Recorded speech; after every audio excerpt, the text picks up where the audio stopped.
Hi guys, welcome and welcome back to my channel, and in this video I'm going to share about phytohormones. So these are organic compounds other than nutrient which influence the growth, indifferentiation and multiplication. They required in very minute quantity in the media. The requirement of the substance varies considerably with the tissue, and it also depends on their endogenous level. So guys phyto hormones क्या होते हैं? Phyto means plant and hormones. So hormone of plant is known as phyto hormone.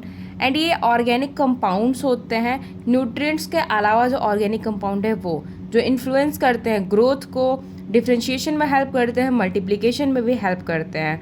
And इनकी ज़रूरत होती है बहुत ही कम amount में. हमें मीडिया में जब मीडिया प्रिपरेशन करते हैं टिश्यू कल्चर के लिए तो वहाँ हमें इसकी ज़रूरत पड़ती है, जैसे लाइक ऑक्सीजन, साइटोकाइनिन, जिबरेलिन, इन सारी चीज़ों की. तो इनकी जो रिक्वायरमेंट है किसी सब्सटेंस की, ये हमें ज़रूरत होती है टिश्यूज़, और ये डिपेंड करता है एंडोजिनस लेवल पे कि हमें कितना चाहिए. So there are mainly commercially available synthetic substance that mimics the PGR specific to certain specific testing of various types, concentration and mixture of growth substances during the development of a tissue culture protocol for a few species is essential before using a new PGR in plant tissue culture. So there are different groups of PGR commonly used in the media. There are auxin, cytokinin, gibberellin, ethylene and abscisic acid. Additional substances gaining the recognition as hormones in plant tissue culture are polyamines and jasmonate and salicylic acid and basinotioids. So now we have to discuss about auxin. In nature, the hormone of this group are involved with the elongation of stem, internodes, tropism, apical dominance, abscission, rooting, etc. In tissue culture, auxin have been used for cell division and root differentiation. The commonly used auxin in tissue culture are. So guys first of all we have to know oxygen होता क्या है. तो oxygen जो है एक hormone है जो कि स्टेम के इलोंगेशन में हेल्प करता है, इंटरनोड्स का जो इलोंगेशन है उसमें हेल्प करता है, और एपिकल डोमिनेंस में भी ये बहुत ज़्यादा हेल्प करता है, एब्सेशन करता है और रूटिंग में हेल्प करता है. तो ये क्वेश्चन बहुत बार आता है कि रूट्स को जब हमें जर्मिनेट कराना है तो हम कौन सा हार्मोन यूज़ करते हैं. तो ऑक्सीजन का हायर कॉन्सेंट्रेशन होता है रूट्स को जर्मिनेट कराने टाइम. टिश्यू कल्चर में ऑक्सीजन जो है सेल डिवीज़न में हेल्प करता है और रूट डिफ्रेंशिएशन में हेल्प करता है. तो ऑक्सीजन जो है वो कॉमनली कुछ फॉर्म्स में यूज़ होता है टिश्यू कल्चर में. वो कौन कौन से फॉर्म है? तो पहला है indole 3 acetic acid, indole 3 butyric acid and naphthalene acetic acid and dichlorophenoxy acidic acid means 2,4-D.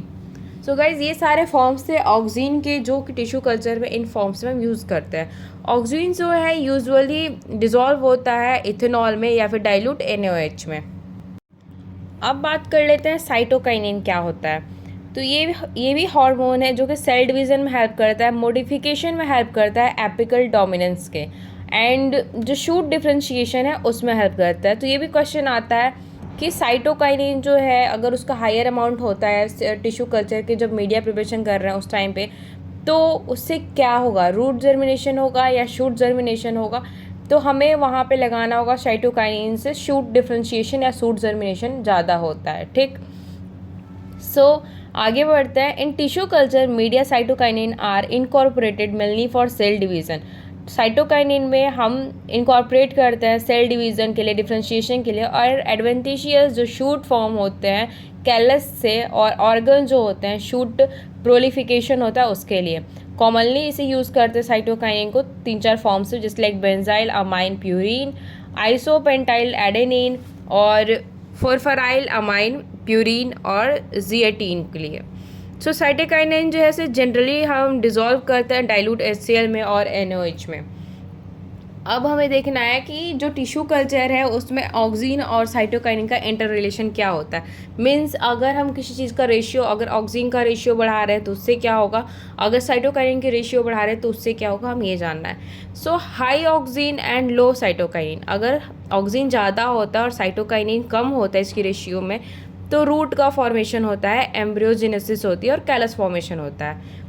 तो अगर हाई ऑक्सीन है और लो साइटोकाइनिन है तो रूट फॉर्मेशन होगा, एम्ब्रियोजेनेसिस होगा और कैलस फॉर्मेशन होगा। लो ऑक्सीन है एंड हाई साइटोकाइनिन होगा तो उस टाइम पे एडवेंटिशियस और एक्सिलरी सूट्स का फॉर्मेशन होगा। ऑक्सीन कम है, साइटोकाइनिन ज़्यादा है। साइटोकाइनिन से हमने पढ़ा था कि शूट्स का जर्मिनेशन होता है, तो हाई साइटोकाइनिन होगा तो एक्सिलरी जो सूट्स है उसका फॉर्मेशन होगा। ऑक्सीन और साइटोकाइनिन की जब रेशियो होती है तो वो एसेंशियल है क्लोरोप्लास्ट के लिए, मीन्स कैलस के फॉर्मेशन के लिए। ऑक्सीन और साइटोकाइनिन का रेशियो कैलस के फॉर्मेशन के लिए इम्पॉर्टेंट है। ऑक्सीन अगर ज़्यादा है तो फिर रूट्स का फॉर्मेशन होगा, अगर साइटोकाइनिन ज़्यादा है तो शूट्स का फॉर्मेशन होगा। क्लियर है 3 बातें। अब नेक्स्ट है हमारा जिबरेलिन। नेचुरली ये हमारे जो प्लांट हार्मोन्स है इसका काम होता है इंटरनोड्स के इलोंगेशन। जिबरेलिन का काम है इंटरनोड्स को इलोंगेट करना, फ्लावर्स को इन्हेंस करना, फ्रूट्स को, लीव्स को इंक्रीज करना साइज में, जर्मिनेशन को या फिर इसका जो वेनेटाइजेशन है उसमें भी ये हेल्प करता है प्लांट्स में।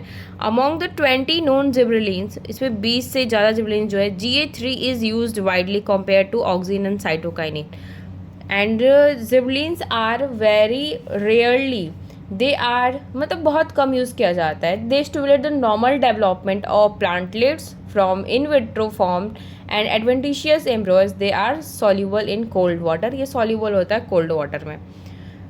अब हम बात करेंगे इथाइलिन का। तो ये गैसियस प्लांट हार्मोन है जो इन्वॉल्व होता है फ्रूट के मैचुरेशन में। जस्ट लाइक आपको पता होगा कि जब मैंगोज़ खाते हैं तो उस टाइम पे मैंगोज़ जो है वो पके नहीं, उसके लिए तो इथाइलिन यूज़ कर लेते हैं। ऐसे एग्जाम्पल में याद रख सकते हैं। एब्सेशन और सेनेसेंस जो है इसी कारण होता है।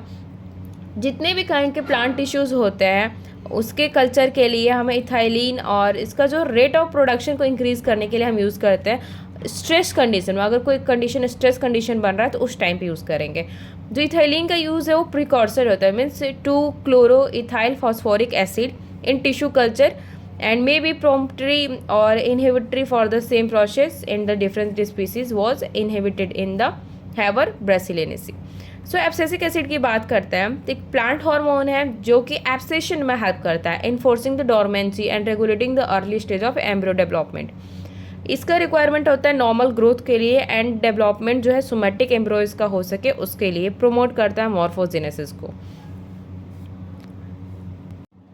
गाइज ये थी सारी बातें हमारे फाइटो हार्मोन्स के बारे में एंड स्पेशली ऑक्सीन, साइटोकाइनिन और जिबरेलिन के बारे में। तो ऑक्सीन जो है रूट्स को जर्मिनेट करने में हेल्प करता है, ग्रोथ करने में हेल्प करता है। साइटोकाइनिन जो है, अगर साइटोकाइनिन का अमाउंट हाई है तो वो करेगा हेल्प हमारे सूट जर्मिनेशन में।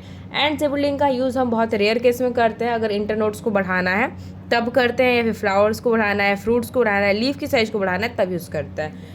So this is all about this video. Thanks for watching. Love you all. Bye bye. See you soon in next video.